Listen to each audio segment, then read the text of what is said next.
This is the Whole Hog Baseball Podcast, presented by Massage Envy, the first podcast devoted entirely to Arkansas baseball. Featuring insight from Arkansas baseball color analyst Bubba Carpenter. Here's Matt Jones. Feels like baseball is kind of like the weather, Bubba. They talk about the weather here. If you don't like it, stick around for a day and it'll change. Baseball can change really fast. We were talking last week about how confident the Razorbacks were coming off that sweep of Tennessee, and then some injuries changed some things. They didn't have Parker Rowland at Georgia. Tavian Josenberger's out now, and now they go into the Texas A&M series this week on a 4-game losing streak, having lost 3 to Georgia, and on Tuesday night to Missouri State. It's like the old Ron Washington saying, that's how baseball goes sometimes. Well, it is, unfortunately, Matt. I tell you, but I still look at the Georgia series and I look at all the things that went wrong. And if you really think about it, we were one pitch, possibly one swing away from coming away with a series win. As a result, we didn't get those done. We got swept, and that's life in SEC. The margin for error is so tight. If a team gives you a window, you got to take advantage of it. And we didn't this weekend, and therefore we got swept. But you can still look at it as a positive and think with everything that went wrong, we were that close to winning a tough series on the road. I was having a discussion with somebody up at Hammons Field on Tuesday night in Springfield, and it was just about how the teams that have won championships always seem like they're the teams that go through a rough patch during the season. Maybe not as defined as what happened with Ole Miss last year, but you even think about the Oregon State team that beat Arkansas in the 18 College World Series. That team, I think they lost a game in their home regional. I think they lost a game in their super regional. I know they worked their way out of the losers bracket in Omaha. They even lost the first game of the championship series to Arkansas. And, they had to play a lot of elimination games and win that way. And it wasn't as easy for them as it was the year before when they went to Omaha and they only had 4 losses. I think that, and then you kind of contrast that maybe to what happened with Arkansas 2 years ago and Tennessee last year, where it just seemed like things came so easy for those teams during the regular season that maybe it didn't, I don't know, maybe they weren't up for the challenge whenever they were met with it in the super regionals those years.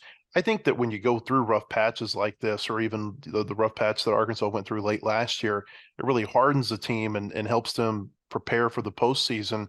This is one of those character building times that I think can be good for a baseball team, even though when you're in the moment, it doesn't feel very much fun as a player.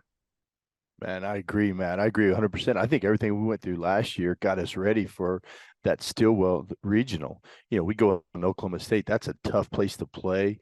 We were battle tested. We were tough. We went in there and we came away with a win. Not very many teams, I don't think, would have gone in there and won like we did last year at their place. And I think everything that happened throughout the season got us ready for that. And I'm an optimistic guy, man. I look at it and I say, all these things that have happened are going to make us better at the end of the day. I mean, it's unfortunately in baseball, it's not all butterflies and rainbows. You're going to have to take some punches throughout the season. And a team that can withstand those punches and come out the other end a little tougher is going to be the teams playing at the end of the year. And you mentioned last year with Ole Miss. I mean, they struggled all year with a really good roster. They were the last team in probably the NCAA tournament. They ended up winning it all. I mean, anything can happen.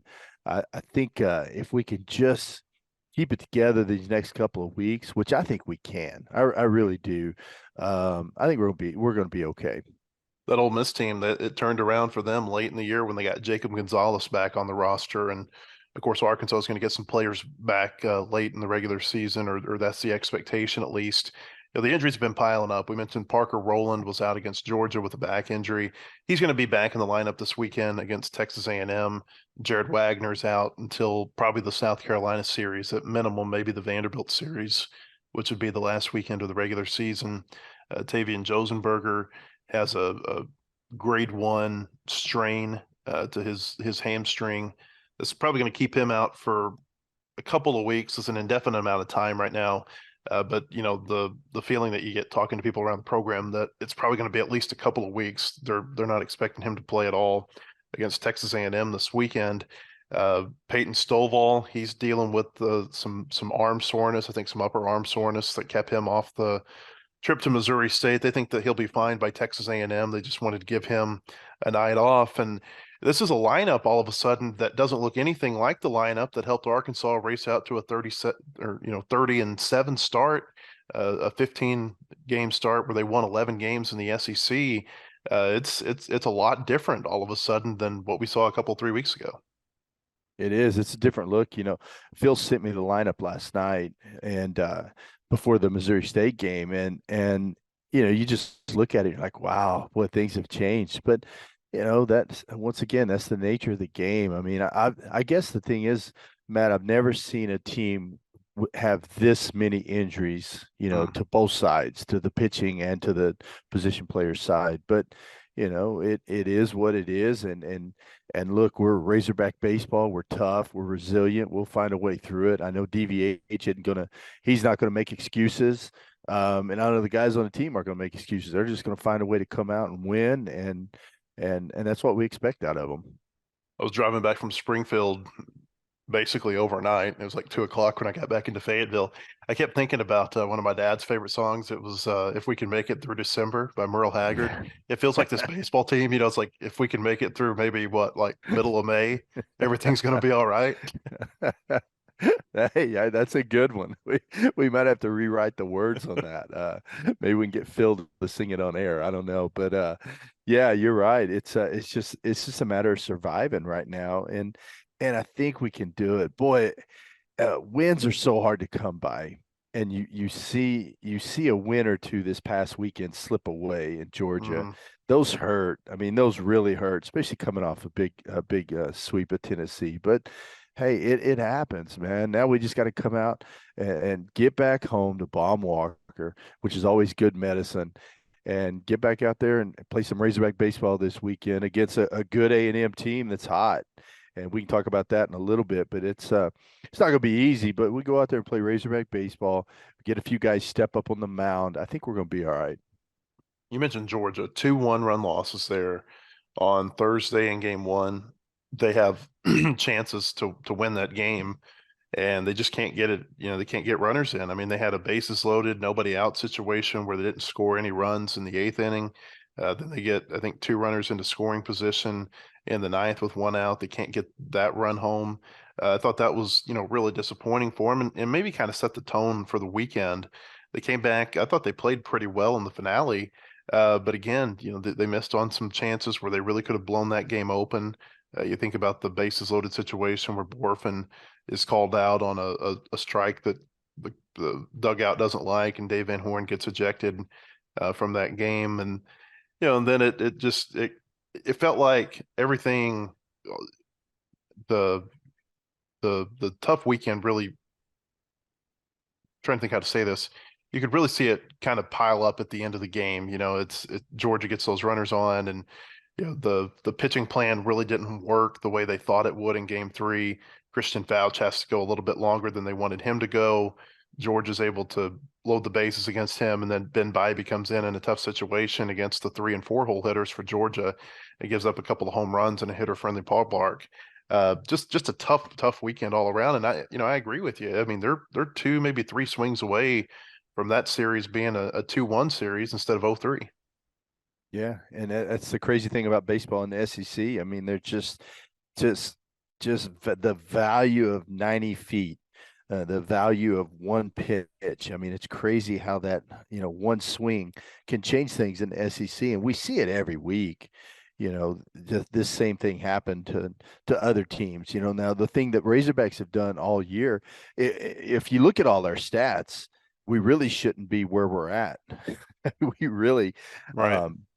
The stats don't line up to where we're at in the SEC, to be honest with you. But I think that's a credit to the coach staff, to the toughness of the players on the field, to still find ways to win some of the games that we've won. We just didn't, the breaks didn't. I say the breaks didn't go our way, Matt, against Georgia, but I'm one of those that says you make your own breaks. And we had the opportunities there. Now, whether Georgia pitchers stepped up, let's say the 8th inning on Thursday night, Georgia pitching, they made some good pitches, but we still got to find a way to scratch one across right there. All year we've been able to at least get one out there and get a sac fly and get at least one run in that situation. But to come away with no runs in that eighth inning, boy, that was a tough one. And then a couple of booted balls early in the game. One was a double play ball, could have got us out of the inning, led to a run. I mean, just little things like that we've been able to do all year. We just didn't get done against Georgia. And still with all those things, we're right there with a chance to win. And that's what's crazy. I think what the last few games has kind of made me think is that you appreciate the type of start that the team got off to, winning 30 out of 37 games. It's given them a little bit of a cushion for, hey, if they have to fall back for 2 or 3 weeks here, they got off to such a good start that it's not like last year necessarily, where that team they didn't finish so well and all of a sudden it cost them a regional. I think when you think about the teams they've beaten and the RPI that they've got right now, there's a little bit of a cushion, a little bit more of a buffer zone to have a bad stretch than there has been in past years. I think so. And then also, if you look at the teams, all the ranked teams, there were a lot of bad upsets last week. Well, I mean, 6 of the top-ranked top 10 were teams. swept. Yeah. So, I mean, if you look at that, I mean, we're okay. We can't have another colossal failure on a weekend. We just gotta find a way to go out there and scratch out a couple of wins. I really think these next couple of weeks are important for us to survive, because we know with South Carolina and Vandy, our last two series, it's not going to get easier. So I think this week and next week are real important. It kind of felt like last week was a mulligan for all of these teams that are jockeying for those top 8 national seeds, or at least a lot of them, because, like you mentioned, so many of them lost last week. I mean, Vanderbilt got swept, Florida got swept, Arkansas got swept, Virginia got swept, Louisville got swept, East Carolina got swept. And so it's like, okay, you're able to just cancel that weekend. What do you do the rest of the way out? And Right. these, like, I agree with you, wholeheartedly that these next 2 weeks are really important, because Texas A&M, they're playing well, but you look at the teams they've beaten outside of Kentucky, and it's some of the lower end teams in the SEC that they've beaten. So it makes you wonder, are they really that good, or are they beating up on teams that are just not as good as they are? And then obviously Mississippi State is struggling. So there's a chance here for the next 2 weeks for them maybe to turn this ship around, even without some of their guys in the lineup. But there's also the chance that it could go south on them. It'll be interesting to see how it goes. Arkansas's got players in different roles all over the field, and I think we're going to see that again this weekend against A&M, similar to what we saw in Springfield on Tuesday night, where you've got Brady Slavens in left field, you've got Ben McLaughlin at first base. I think Stovall will be back in the lineup for the A&M series, so that'll give you your second baseman there. But you got Jace Borfin playing in center, and you've got Kendall Diggs playing in right. And who's your designated hitter now with all these guys in the field? It's just it's just kind of fascinating to see how they put this lineup together. Yeah, I mean, guys have got to just step up. I mean, first of all, we need Stovall, we need Slavens to step it up and have a good weekend. They've been struggling a little bit in SEC play.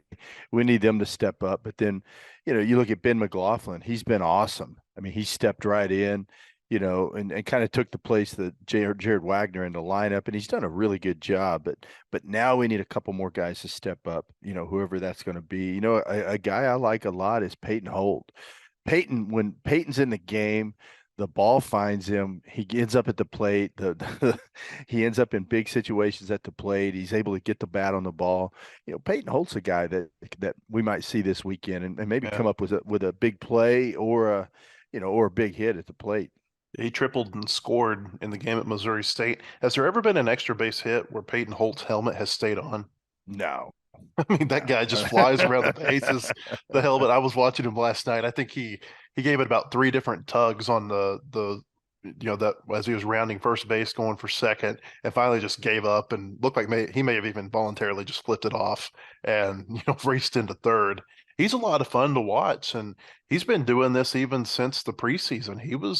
I was impressed with him at the plate in all those scrimmages that we watched in January and February. Yeah, I am too. And you need an energy guy out there. And, I've talked about it all week where Tavian Josenberger, that's such a huge loss for us, Matt, because he's kind of our emotional leader. He's a high energy guy, saves a lot of runs out in center field, but then also scores a lot of runs for us. I feel like we need that energy guy out there and on the field. Now, I don't know if there's a spot for Peyton Holt out there this weekend or not. Maybe If the they DH. possibly a DH. If Stovall's arm's hurt, put him at second base and let Stovall DH. That way you still got Peyton out there. He doesn't have a ton of SEC at bats, but I mean the guy can hit. If you can hit, you can hit. I really think that. And so, he might be a guy that could spark us this weekend and come up with some big swings and maybe a big play or two on defense. I've mentioned several times that I like the backups on this team, the backup position players. I think that, they could make a good lineup on their own. But I think what the last few games has shown you is just the value that Arkansas had in Josenberger being the leadoff guy and Wagner being the three hole. I mean, how many games this year have you seen it where Josenberger goes up and has a 7, 8, 9, 10, 11 pitch at bat, gets on base, and then Wagner slaps him in, a couple of bats later? That's really the thing that I feel is missing in this lineup right now is that I know they're 1-3 in the lineup, but that 1-2 punch of Josenberger and Wagner. Well, not many teams could withstand losing those two guys. I think we've done about the best we can do with it. You look at Missouri State's game. I write that off last night. I mean, look at all the SEC teams that lost on Tuesday night. What were there? 5 SEC teams lost. And, A&M gets beat by Sam Houston. Auburn got beat by Troy. Louisville beat Kentucky. LSU gets beat by Nichols. I mean, so that just goes to show you these Tuesday, I heard a lot of complaints, after the Tuesday loss. And look, I mean, Tuesdays don't matter. What matters is what happens Thursday, Friday, and Saturday at Baum Walker. So, I mean, I don't know. I don't put a lot of stock in what happened at Missouri State. I know everyone wants to go there and beat them, but who cares about that game? Let's get ready for this weekend. I had a nice conversation on the field with Keith Gutton after the game last night, and we talked about Tuesday games this time of year, and he said, it's really hard. He said teams still want to win these Tuesday games. He said, but you got Arkansas over here, and they're focused on trying to make a regional and trying to win the division in the SEC. He said, and we're trying to win the Missouri Valley Conference. He said, and that's where your focus is this time of year, is on the weekends. And so I feel like it's really hard to hone in and get ready for this midweeks. And you look at, like you said, what's going on across the SEC, and we're going to talk about this a little bit later, but there are a ton of teams that are losing in the SEC in the midweek right now. I mean, even LSU has lost the last 2 weeks to in-state teams. They lost to Louisiana Lafayette last week. They lost to Nichols, which was a really, really bad loss for them last night at Alec Box. So, I mean, it's not just Arkansas that this is happening to. It's all over the place. Oh yeah, and so that's why you can't put a lot of stock in it. I know it's hard for Razorback fans because they want to beat Missouri State, but and a lot of people are like that's a big rivalry. I don't know. Maybe I view it different. I know there's been some really good games. I don't consider that a rivalry. We're better than them. We got a better program than them from top to bottom. And to me, there's no comparison. I don't think it's a rivalry. I think Dave's like 20-10 against Missouri State since he's been here. I don't know. I don't see that as a rivalry. All right. So Keith Gutton, he was actually asked about it being a rivalry last night. The question was framed to him, and it wasn't by me. It was by one of the reporters there in Springfield, but basically about the significance of beating Arkansas with the history between the programs. And this was Gutton's quote. He said, "Well, I think our fans may think Arkansas is our rival, but their fans don't, and they shouldn't because their rivals are in the SEC West." He said, but people are going to get excited when you're able to beat a program of that stature. So I think, like you said, I don't know if Missouri State really has a rival in baseball. You think about how the Missouri Valley's changed over the years. Yeah, I think at one point, Wichita State would have been considered their big rival. But, I think for Missouri State, they're that kind of program that they're at the top of the food chain, the Missouri Valley. And so a lot of teams are gunning for them. And then Missouri State, they're trying to pick off a lot of these regional teams in the midweeks, whether it be Arkansas or Oklahoma State or OU. Missouri. They played them a couple of times. It's just kind of I don't know. It's an interesting program because it doesn't feel like there's really any one rival that team has. You know what? That's a great answer though by Keith Glenton. I like that answer because he's spot on. He really is. But a lot of our fans still, I think, they remember a couple of regional games that we've had, Hmm. um, and I think they've still got that in their mind and they view them as a rivalry. But I like his answer there. That's spot on. How do you feel when you see Keith Gutton still in the dugout? Because you were playing games when he was the coach at Southwest Missouri State at the time.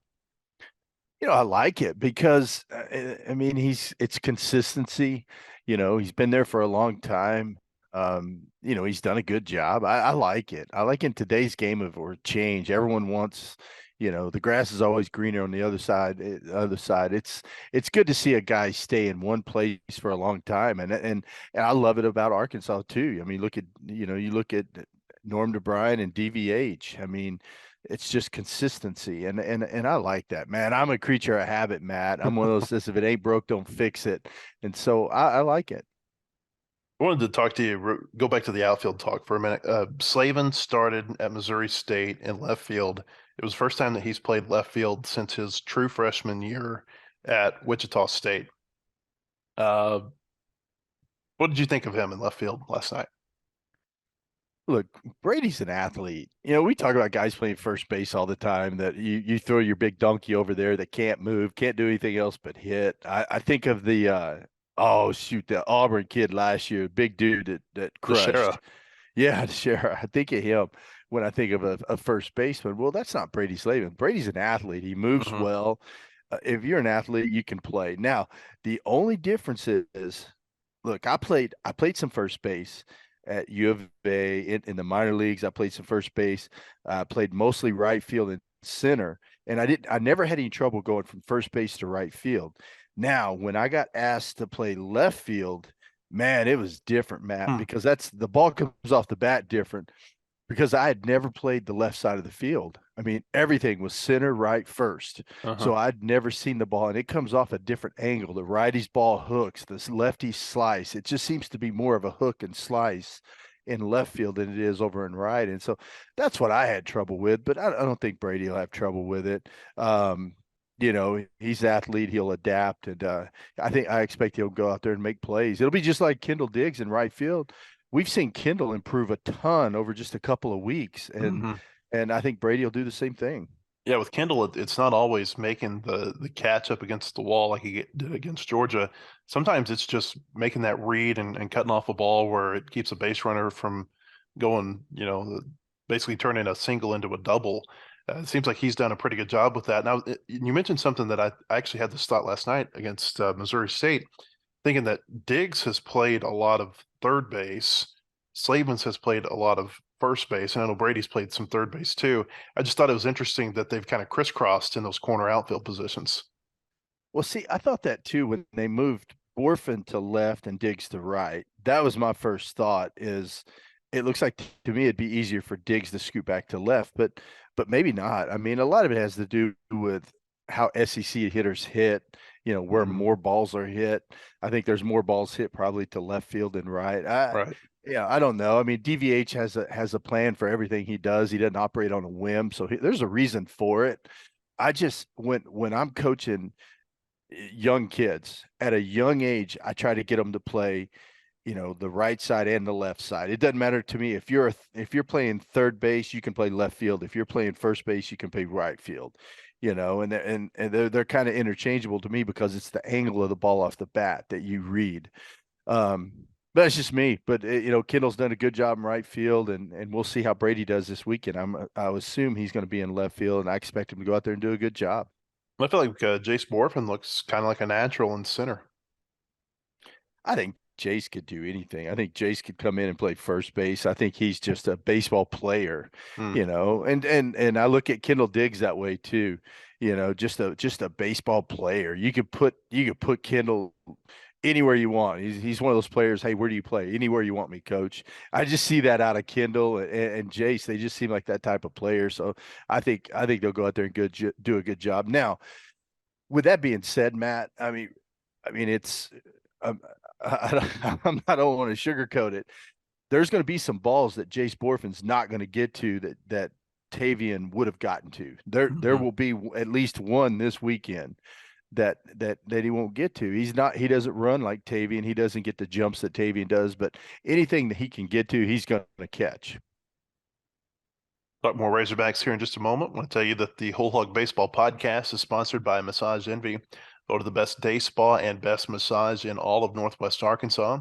You can visit Mike and his staff in Tuscany Square at 2603 West Pleasant Grove Road in Rogers, or in Fayetteville at 3557 North Shiloh Drive. Massage Envy has services for everyone. MassageEnvy.com. Massage Envy with clinics in Rogers and Fayetteville has been awarded Northwest Arkansas's Best Day Spa and Best Massage. One of the reasons is our care for athletes, both serious and recreational. We now offer rapid tension relief sessions using a high-caliber vibrating tool and total body stretch sessions like the ones used by the PGA. Both of these new services can be combined with the always popular deep muscle treatment. So whether you compete or just want to relax, there is no place better than Massage Envy.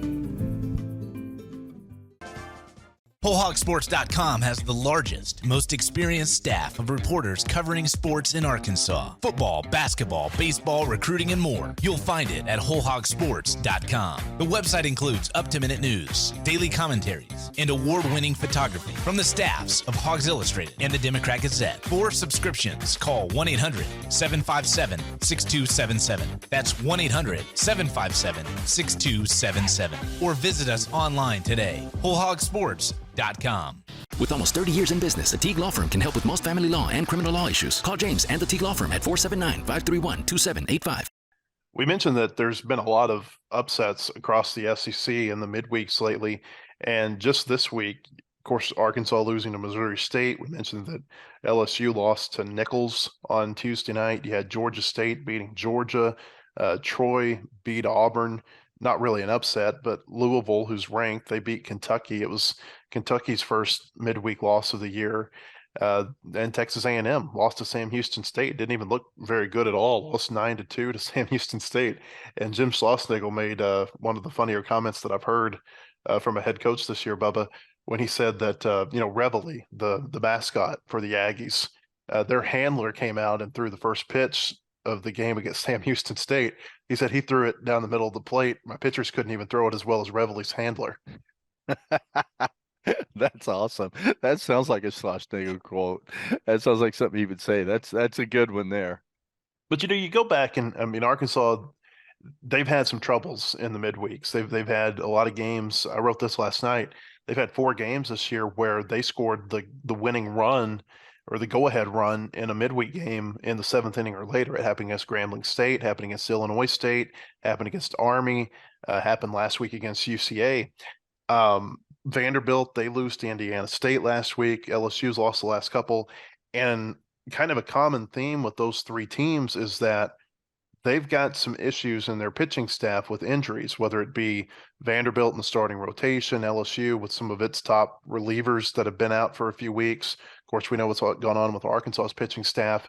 And it just feels like the later you go in the season, the more all of that adds up, and it kind of presents itself in these midweek games because you don't want to burn your pitching for the weekend against these teams that you're playing on Tuesday and Wednesday. And I feel like there's a lot of teams right now that are just kind of biding their time until they can get out of these midweek games and just focus on the weekend games. Arkansas's got one more midweek left against Lipscomb next week. And then, they're able to get into that pattern where they're only playing 3 games a week. Well, I know early on Dave loved the midweek game because, it gives kids a chance to play that don't get out there. Without some of those midweek games, you look at some of these guys that we talked about, Peyton Holt, Hudson Polk, McLaughlin. Well, McLaughlin was hurt, but, Harold Colt, some of those guys that were getting at bats, Jason Jones in those midweek games, now they've got some at bats. If it wasn't for those midweek games, they wouldn't be getting ABs. And some of these guys that we're relying on now, Bybee and Christian Fouch, Gage Wood, some of those guys that were throwing early on in Tuesday games, they wouldn't have the experience they've got. So it helped them get ready for now. But yeah, you're right. At this point, Dave's ready to get these things over with and just focus on the weekend, let people get healed up during the week and get ready for the weekend play. In the division races right now, South Carolina and LSU are on top. You really think about that series that they had a couple 3 weeks ago. They got rained out, and what would have been like if you could have had a game 3 between those two teams. But given what happened with Arkansas getting swept at Georgia, LSU goes to Ole Miss. They sweep. They had a big home run in the 9th inning of game 3 in order to sweep that series. And LSU, they're showing a little bit of a clutch gene, I think, Bubba. I mean, this is 3 or 4 times this year, maybe more, where they've been up against it in the 9th inning and they come through with a big home run. I know it happened against Texas, it happened against Kentucky, happened against Ole Miss. I believe it happened in another game that they played earlier this year. The situation, it kind of escapes me right now, but they're not the dominant team like Tennessee and Arkansas were the last 2 years, but it feels to me like they are the best team in the conference.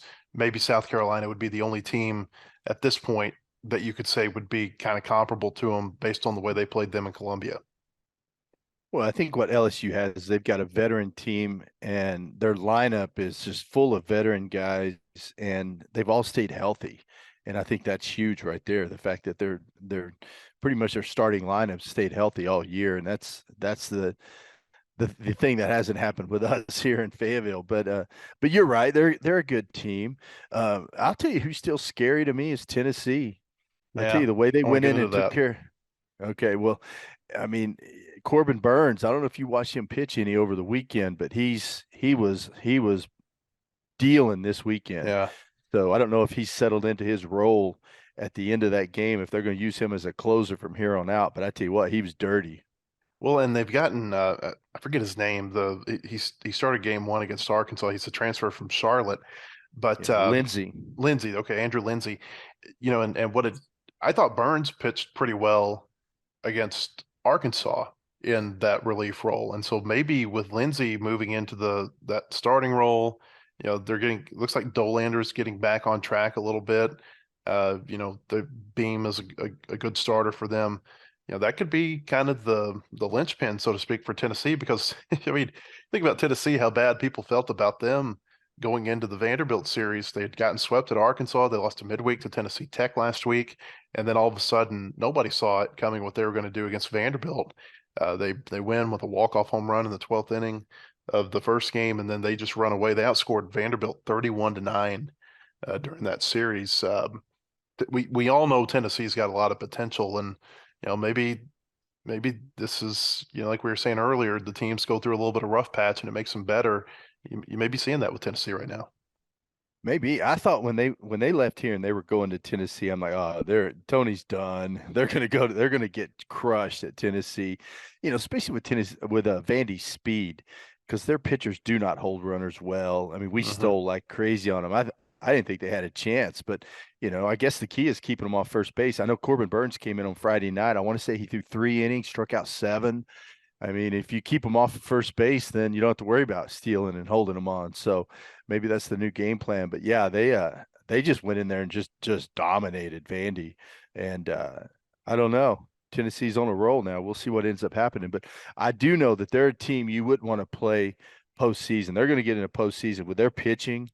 Yeah, they're a team you don't want to play. They're going to be like Arkansas. They're going to be was last year. They're going to be that 2 seed that comes into your regional. It's like, why the heck are those guys not hosting their own regional? You're right. You're right. Yeah, I mean, I think that's and Vanderbilt. I mentioned South Carolina and LSU are the 2 best. I think Vanderbilt's in that discussion, but with the problems they're having with their starting pitching right now, I just don't know. Are they going to be able to stay in that race? Maybe they will. But they're having some issues there at Vanderbilt right now. And then in the FCC West, Alabama and Texas A&M, they're kind of slowly sneaking up there toward Arkansas for that second place in the division. Both of them are 9-9 coming into the weekend, and Texas A&M has won 4 straight SEC series, albeit against maybe not the best competition. They did win in Kentucky last week. They won a doubleheader after the Friday night game got rained out, and then they lost the Sunday game. A&M, they've also played Auburn, Ole Miss, and who am I missing here? Missouri the last few weeks. So again, don't really know, is A&M back? Are they just beating up on bad teams? We'll get into A&M here in just a minute. I want to tell you that the Whole Hog Baseball Podcast is brought to you in part by the Teague Law Firm. James Teague has joined his father, Robert, at the Teague Law Firm, which has been around nearly 30 years and was voted Best of Northwest Arkansas in 2019 and 21. James can help you with most family law matters, including divorce, custody, child support. He can also help with criminal law, including felony and misdemeanor offenses. If you have an estate need, James at Teague Law Firm can fill your need there too. The Teague Law Firm is a full-service law firm. We'll talk to actual lawyers. They will call you back and give you the direct sell. You can call James and the Teague Law Firm now at 479-531-2785. That's 479-531-2785, or visit them online at teague-law.com. The Teague Law Firm, if we can't help you, we'll talk baseball. As a former Razorback pitcher, James Teague spent years closing innings. Now he's closing cases. With almost 3 decades in business, the Teague Law Firm can help with most family law issues and criminal law. Call James and the Teague Law Firm at 479-531-2785 or visit them at teague-law.com. Want more coverage of your home team? Download the Whole Hog Sports Video on Demand app. Check out the Fan Zone and get up-to-the-minute videos, podcasts, and features on football, basketball, baseball, recruiting, and more. Search for Whole Hog Sports on Apple TV, Roku, and Amazon Fire at home. And take it with you on the go by downloading it for your mobile device in your app store. The Whole Hog Sports Video on Demand app. Get it today.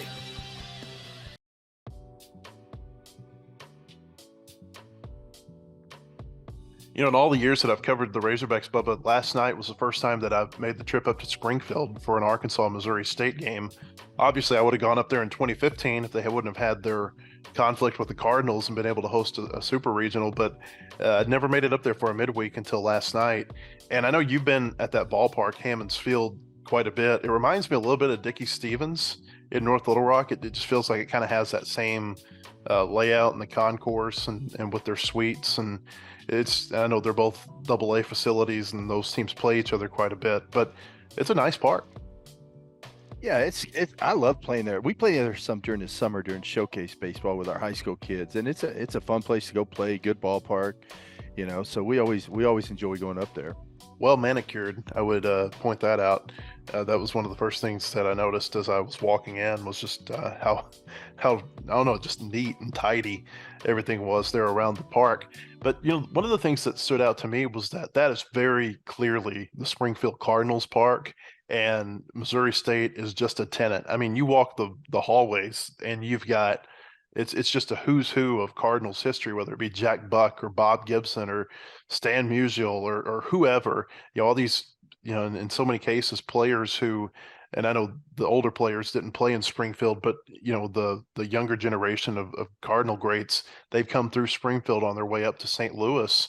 And, in the ballpark, there's no Missouri State signage anywhere that I could find. It's Cardinals this, Cardinals that. You've got the Cardinals pennants flying up above the scoreboard.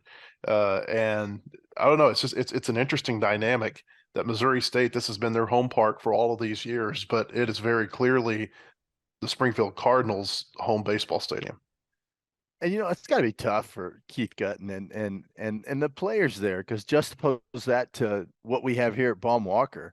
You walk in Baum Walker and it's a history in Razorback baseball. I mean, it's awesome walking through the concourse and you see all the players that played here in the past and their names of the guys that are in the big leagues right now and guys that played in the past. I mean, it's totally different. And I don't know, it's got to be, it's got to be a little bit frustrating to not have a little bit more representation of Missouri State baseball, but I guess they got a sweet deal worked out with them and they're happy, and then whatever works, I guess. I don't know.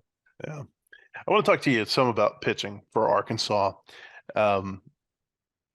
We talked last week that we were impressed with the freshman pitchers, Gage Wood, Christian Fouts, Ben Bybee, and then they go to Georgia, and those three struggled a little bit. Now, Fouts had pitched earlier in that series before being part of the meltdown, if you will, during the ninth inning on Saturday. Wood didn't give them as efficient of an outing as he had been giving them in the past. I think what the hope was Hagen Smith would pitch for however long he could go. Gage Wood could pitch for up to 3 innings, and then Fouts would be able to give them an inning.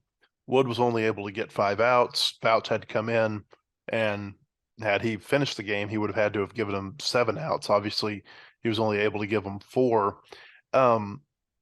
let's start with Wood. Do you think it is practical to expect him to be able to go 3 innings every time he comes out?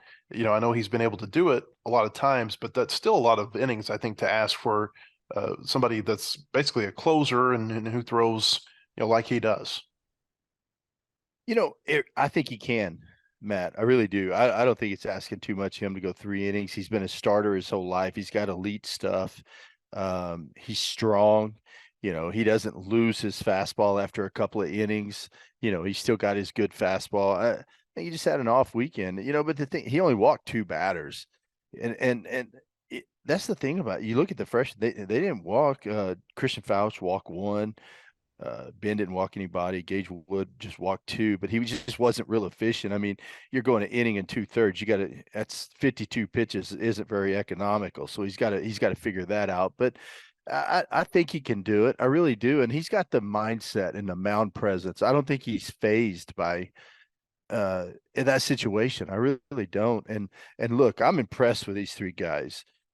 Well, they didn't get it done at Georgia, but look, that's going to make them stronger next time they're in that situation. We saw Ben Bybee come in against Missouri State and throw a couple of good innings, and that was so good to see. I haven't made it any secret at all. I'm a big Ben Bybee fan. I love his mound presence. I love his attitude. I love talking to him off the field. I don't know. He's going to be a good one. And look, they're just they've kind of been thrown into the fire. You think about it. So we talk about the 27 outs, Matt, and you take, even if we just had Brady Tygart for 3 more outs in that game, that would have made a difference. Or Dylan Carter. If Dylan Carter could have come in and just gotten 3 outs, he probably could have pitched. He was sore, and Dave's not going to take a chance. And I think I commend Dave and Matt Hobbs for that. Because I guarantee if they gave Dylan the ball, he would have gone out there and pitched on Saturday. But just the value of those 3 extra outs that we're missing right now goes a long way. And you really start to see it, with all our injuries and everything, how important that is. Fouts also, he was used more last week than he's been used at any other point in the season. That final game against Georgia was his 4th outing in 7 days. And not all of them were real long outings, but I think you can see that with pitchers sometimes, that it's just that constant getting your arm hot and ready to go. It can kind of take its toll on you a little bit. Oh yeah, especially you're a power guy like Christian Fauch. I mean, he's a 95, 96 mile an hour fastball guy with a splitty and a slider. I mean, everything is power. You don't just look at your innings, you look at how many times you get up and get loose and then go in the game. That is a lot of work for a young kid that's still kind of growing into his body and mature and everything. So yeah, that could have a factor on it. But I think they're going to go into this weekend. I see them being well rested on Thursday, ready to go if they're called upon. I think they're going to go out there and do a good job for us. They ran into a really hot Georgia lineup. I mean, Georgia, their top guys in the order really didn't do anything until the final game of the series. And obviously they got the 2 big home runs from near the top of the order. It was the bottom of the order that was just cooking Arkansas all weekend. And that's one of the hottest teams in the SEC. I think that's lost in it that Georgia, they came into that series with a 4-11 SEC record, but you look really close, and they've won 6 of their last 8 in SEC play against Kentucky, Florida, and Arkansas. There's no other team in the SEC that's won 6 of their last 8 right now. It kind of reminds me of 5 years, and it's funny that it ended up being that the series was the first time Arkansas had been swept since the 18 series at Mississippi State, because I had actually told somebody after the second game against Georgia, I said, it reminds me a little bit of when Arkansas went to Mississippi State in 18 and they got swept, and Arkansas was in first and Mississippi State was in last place in the division. And that Mississippi State team got really hot and they almost played Arkansas again for a national championship. They lost 2 times to Oregon State. Otherwise it would have happened. So, just what you see, it's no different than Arkansas. They're kind of limping to the finish line a little bit here or they've got the potential to on the back half of the schedule. These teams that don't start so well, they're playing for their lives, man, and they're getting better. Georgia, you look at their schedule and the teams they've played, I think they've got the number 1 strength of schedule in the country right now. They've had 4 or 5 games where their bullpen blew it for them in the 8th or 9th inning this year. And you change a few of those outcomes, and it's a completely different story that we're having about Georgia going into that series last weekend. Yeah, you're right. I mean, and that's life in the SEC. And hey, I want to say one more thing about the pitching, with these young guys. I know, I played a whole lot of baseball games back in the day and was around. In the beginning, I stayed away from pitchers and pitching coaches because they were kind of the enemy. Then I got to know them. And I roomed with a pitcher. I got to be good friends with all our pitching coaches because I kind of wanted to know how they thought. I thought it would help me as a hitter if I got inside their heads. And sometimes it was a little clouded in there, but you look at pitchers, they get used to throwing to a certain catcher. These freshmen, they're used to throwing to Parker Rowland. Mm-hmm. And I'm not saying that I'm not throwing Hudson Polk under the bus by no means at all. I thought he came in and as the weekend went on, he did a good job. But I just wonder if Parker, Hudson being there calling, maybe his pitch calling is a little bit different than what Parker Rowland would have called. Now I know Matt Hobbs he's in their ear and he can make suggestions. I don't know how much Hudson was calling versus Matt Hobbs, but if you're on the mound and you're a freshman and you're in a big situation like that and your catcher calls a pitch, and if you're not 100% committed to that pitch, you're not going to execute that pitch. And I don't know. I haven't talked to anybody. This is just my speculation. That could have had a factor on a few of those pitches that were left up also. So that's a good point. I mean, who knows? Who knows? And Matt Hobbs might have called the pitch, or Parker Rowland might have called the exact same pitch. But just the fact that they haven't thrown to Hudson as much, they threw to him in the fall, but I mean, it's different right now when you're in an SEC series and in the bottom of the 8th inning on the road, and I don't know. I don't know if that had anything to do with it or not, but in my psycho baseball mind that's always running, that's one of the things that keeps playing out. Yeah, I had this thought watching the game, and then Van Horn made a similar comment afterward. That's why you want your best pitcher to be in the game at the back end. And I feel like the Ole Miss series and this last series against Georgia are perfect examples of why Hagen Smith is most valuable to this team pitching at the back end. 100%. I've had so many people come to me and say, well, why are we using Hagen like that? Well, you can point to Georgia and say that's why right there. That's exactly why. And look, I know some weekends he might only throw on Friday and he might only throw 56 pitches and then he's done for the weekend. But you know what? Those 56 pitches get us a win on a Friday night, which is huge. Every win is huge. Take them when you can get them. When I first early in the year, I wasn't 100% sold on Hagen in that role because he's one of the best lefties in the country, if not the best. But now I see the importance of it, and DVH and Matt Hobbs, they were 100% right. And man, I'm on board right now. And who knows what's going to happen when, I guess I'll see. I'm pretty sure Hagen's going to stay in that same role, and I agree with it 100%. No, I think you're right. And doesn't it feel like whenever he starts, it feels like he's kind of having to harness himself a little bit versus whenever he's able to come in the 7th, 8th inning, he just lets it rip. And it's like you see a different kind of pitcher when he's closing versus whenever he's starting. Oh, hell yeah, Matt.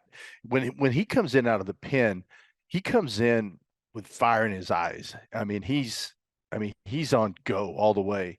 And I don't know, when he's starting, it doesn't seem like he has that same intensity. Not that his stuff's any really different. It's just like he has a certain edge to him when he comes out of the pen that I don't see when he's coming in as a starter. And maybe I'm totally off base there, but that's just that's something that to me, I see that and it just looks different. Yeah, I mean, it's almost like he's preparing himself. It's like, hey, I'm having to run a marathon here versus a sprint whenever I come in as a closer. It just looks different. Starting pitching this weekend, we think Hunter Holland's going to start on Thursday against A&M. Past that, it's anyone's guess what Arkansas is going to do. I would not be shocked if Will McIntyre is not in the starting rotation this weekend. I think that there's a possibility that he's going to be saved as a reliever. Now, maybe they save him as a reliever and he doesn't pitch the first 2 days and he's able to start game 3. I also would not be surprised to see Brady Tigert start against A&M. maybe not throw very long. We saw Hunter Elliott come back from a very similar injury last week against Ole Miss or for Ole Miss against LSU, and he was only able to throw 1 inning. I think he faced 10 hitters, walked 5 of them. It was not a good outing for him.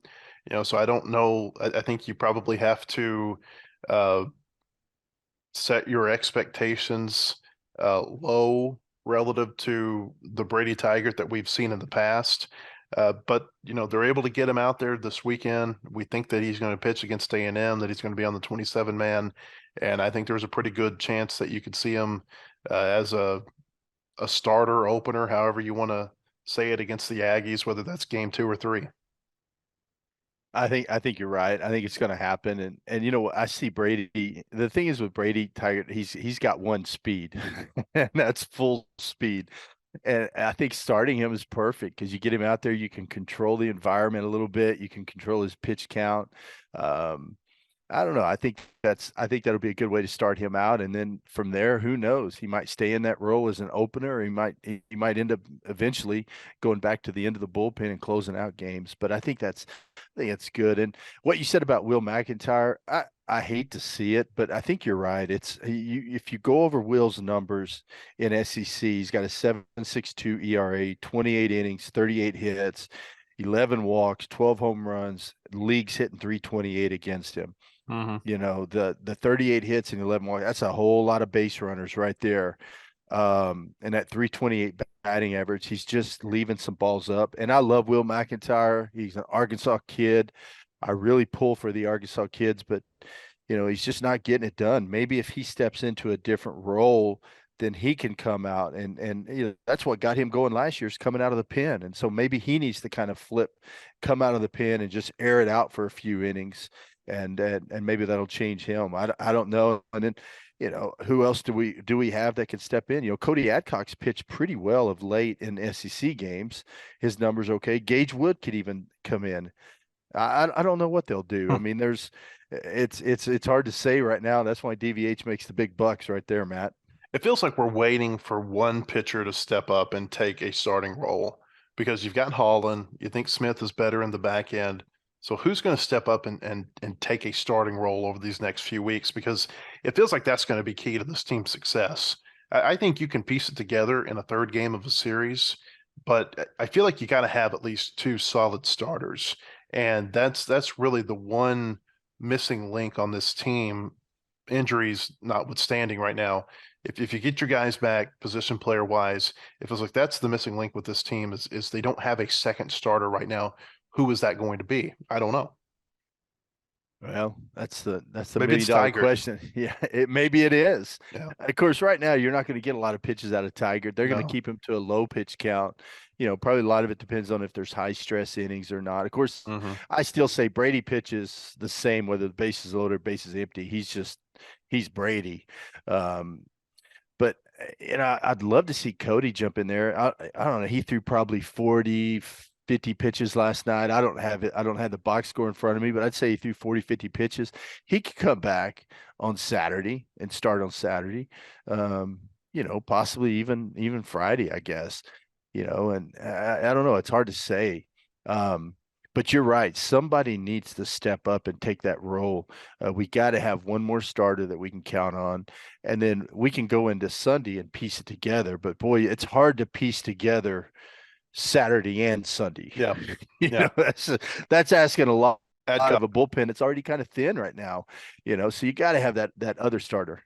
Yeah, Adcock pitched. He threw 45 pitches against Missouri State, 27 for strikes. It was a pretty good outing. He gave up a home run to the first hitter that he faced. He walked a couple of batters, but overall with where he's been, it was a good outing for him. And he's strung a few good outings together now when you think about UCA and last week against Georgia, last night against Missouri State. Arkansas is wounded. Obviously, they're not feeling great. How much do you think playing at home helps them this weekend where they've been so good this year? Oh my goodness. Getting back home to Baumwalker, it's great medicine for the team right now. Just mentally, we talk about the game of baseball, and just mentally stepping back into your home ballpark, it's just a different feel. It's like mama's home cooked meal when you step into Baumwalker for these players. And so I think that's going to help a lot being back home. I hope the weather straightens up. If the weather will straighten up and we can pack that place out, I think that'll really help push these guys through this weekend. If the weather sucks and we don't fill up Baum, I don't know if it's going to be that much of a factor. But man, I hope the fans show up and support this team because right now they really need it. Texas A&M comes in. They're probably going to be a regional team. They're not going to be a host. They came into the season, I think they were top 5 nationally. They had all those players back from the team that won the division last year. They haven't had the type of year that they thought they were going to have. Now it may still turn around and they're able to, make something special of it. But, you look at their stats, Bubba, and I don't have their SEC only stats pulled up. I think you do. But, they're 13th in the SEC right now at batting average at 275. They're not a whole lot better in terms of pitching. I think they're like 10th in the SEC in ERA. Yeah, they're 10th, 5.44 ERA. And that's in all their games. It takes into consideration some of these midweek games where they've struggled. They lost to Lamar in a midweek. They lost to Sam Houston this week in a midweek. I don't know what to make of the Aggies. And I've touched on this a few times earlier today, but just because of who they've played. I mean, when they played LSU, they didn't look like they were ready for LSU. When they played Tennessee, they got swept. They've gotten it together a little bit over the last 4 weeks. I'm interested just to see, how these two different trains collide this weekend, because on the surface, it looks like A&M's got some momentum because they're winning 4 SEC series in a row, and Arkansas obviously going through some tough times. But I don't know that may be as it appears. You know what I mean? No, I know exactly what you mean. They've won 4 series in a row, and you look at it. Okay, they took 2 or 3 from Ole Miss, Auburn, Missouri, and Kentucky. I don't even know how good Kentucky is, but the other 3 teams not very good. So yeah, it doesn't say a whole lot about their series wins, and so you really don't know. I know they're a talented team. I know they're well coached. I love Schlossnagle. I love the way he coaches. He's defensively. They're not going to make. It's not like Tennessee. They're not going to kick the ball around like Tennessee did. They're going to play good defense. We're going to have to earn everything we get. They're not going to give us a lot of extra outs. But if you look at their SEC stats only, they're third in the SEC in hitting. They're swinging a little bit, scoring some runs. So I mean, it's going to be a big challenge for our pitching staff. But man, I just don't think they've really been challenged like they're going to be this weekend. I think they've had some injuries to their hitters. I think Brett Minnick was out for a little bit earlier this year. I think Ryan Tarjay might have been out. Came back, hit a big home run, a walk-off home run for them to win their series against Ole Miss a couple of 3 weeks back. Have you looked much at their pitching? Not yet. I haven't gotten into their individual stats. I just look at their team stats. In the SEC, they're 12th in pitching, SEC only stats. They're 4th in fielding. But once again, I go back to who they've played versus who we've played. And I don't know. I look at their last 4 series as not being real challenging. Yeah, I know Nathan Detmer was one who they thought was going to be pretty good for them this year. They had an injury back in the fall. One of their left-handers who had been a starter for them last year, he had to have Tommy John surgery. That obviously affected them from a pitching standpoint. It stands out to me, though.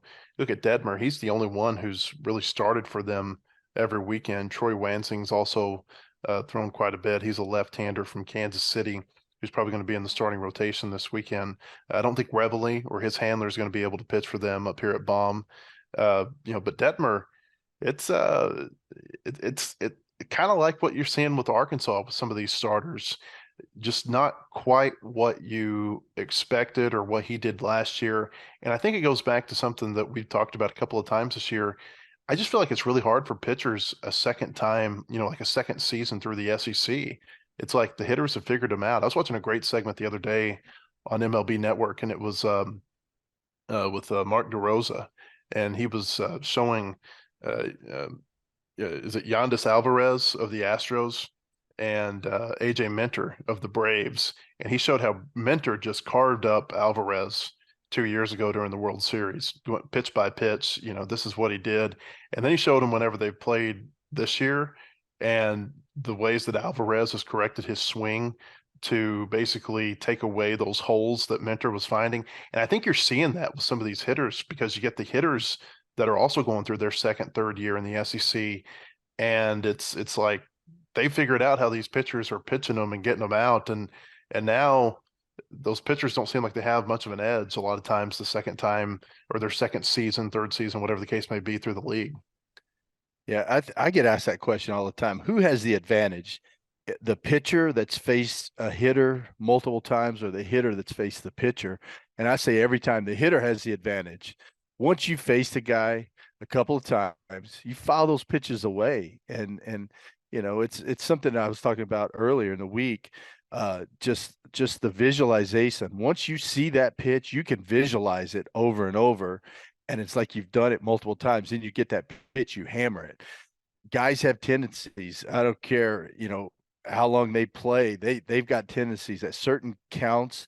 They go to certain pitches. They don't want to get beat on their second or third pitches, so they're going to go to their best pitch. It is what it is. So as a hitter, that pitch is coming, you've seen it, and you're ready for it. And that's why I think guys tend to struggle, when they're in the SEC for multiple years. Now, with that being said, people still haven't figured out Hagen Smith. They saw him all last year. He's still dealing again this year. I think hitters have made an adjustment to Hunter Holland. They're not used to a lefty that can throw that two-seam fastball at the front hip of a righty and run it over the plate and then back that up with a cutter in. I mean, a lot of lefties cannot execute that pitch, but I think guys are starting to adjust a little bit to that. And when Hunter makes a mistake, it gets hit. Of course, not very many guys are hitting Hunter hard. So I don't know, but I definitely think kind of the long-winded answer to what you said is, man, that's why it's tough, because I think the hitter definitely has the advantage in that case. How many memories come back when they play the Aggies? A lot of memories. Because you guys, the Aggies were really good in the late 80s, early 90s when you guys were winning Southwest Conference championships. There were some years, I think, where it basically came down to you playing Texas A&M for the title, right? Yeah, we played it one year. It was a 17-inning game for the championship, for the SEC, the Southwest Conference championship. We played a 17-inning game and won it. And it was crazy, man. It went on late into the night, but it was a lot of fun, and the fans really got into it. We'd get off the bus and they'd be lined up on both sides of the sidewalk all over us, all the way from the time we took BP all the way through the game. And then, after the game, they'd offer to take you out on the town.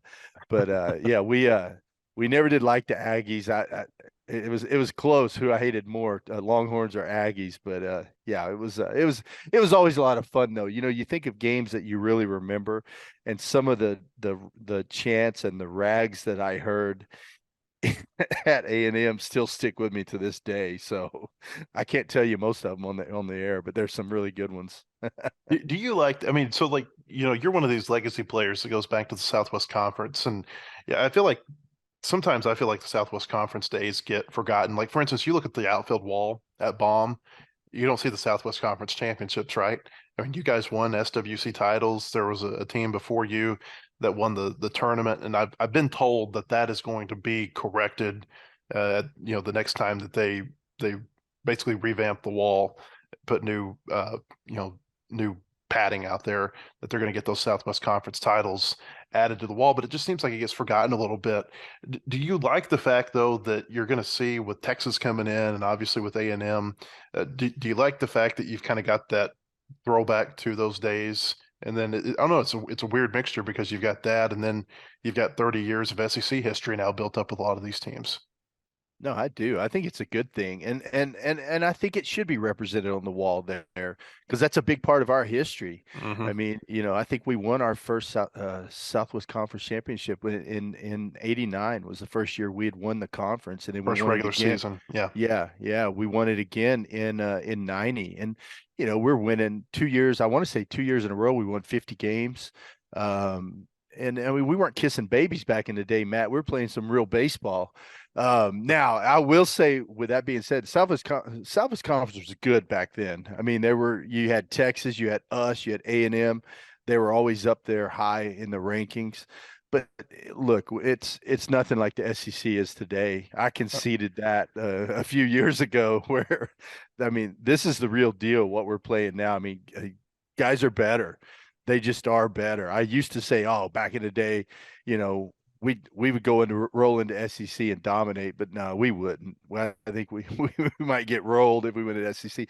The only difference is I think it was more, you know, the parks were bigger. We didn't score as many runs. Pitching was really good. Fundamentally, defense was their sound. I think there was a little more small ball. You know, you didn't play for the 3-run homer. I don't know. It was a little bit different game, but you know, it was still good baseball back then. This is Scott Strickland, the Georgia coach. He said after one of the games against Arkansas that he had been talking to Greg Sankey, the SEC commissioner, a week or two before, and had made the comment to him that he thinks the 13th or 14th place team in the SEC would win the conference in almost every other league. He said he thinks that's how good the SEC is. So that's something that kind of that I thought about when you were saying that. And then you think about all the coaches that have come in. I mean, even Strickland, he took Kent State to the World Series before he got to Georgia. I think there's 10 coaches in the SEC right now who have gone to the World Series. 6 of the 7 in the West have taken a team to the World Series. Bohannon at Alabama is the only one who hasn't. It's amazing how deep the conference is. And you got Van Horn and Schlossnagle. Van Horn's taken more teams to the World Series than any other active coach, and I think Schlossnagle may be 3rd or 4th right there with O'Sullivan and Corbin. So you got 2 of the best that are going to be at Baumwalker this weekend. The Razorbacks and the Aggies, 3 games, Thursday, Friday, and Saturday. You can come to wholehogsports.com throughout the weekend for all of our coverage from the series. Also, Tuesday when the Razorbacks play Lipscomb down in Dickey Stevens Park in North Little Rock. We'll be back with another podcast next week to talk about those games and preview the following week's series against Mississippi State. For Bubba Carpenter, I'm Matt Jones. We appreciate you joining us, and we'll see you next week on the Whole Hog Baseball Podcast. The proceeding has been a production of WholeHogSports.com.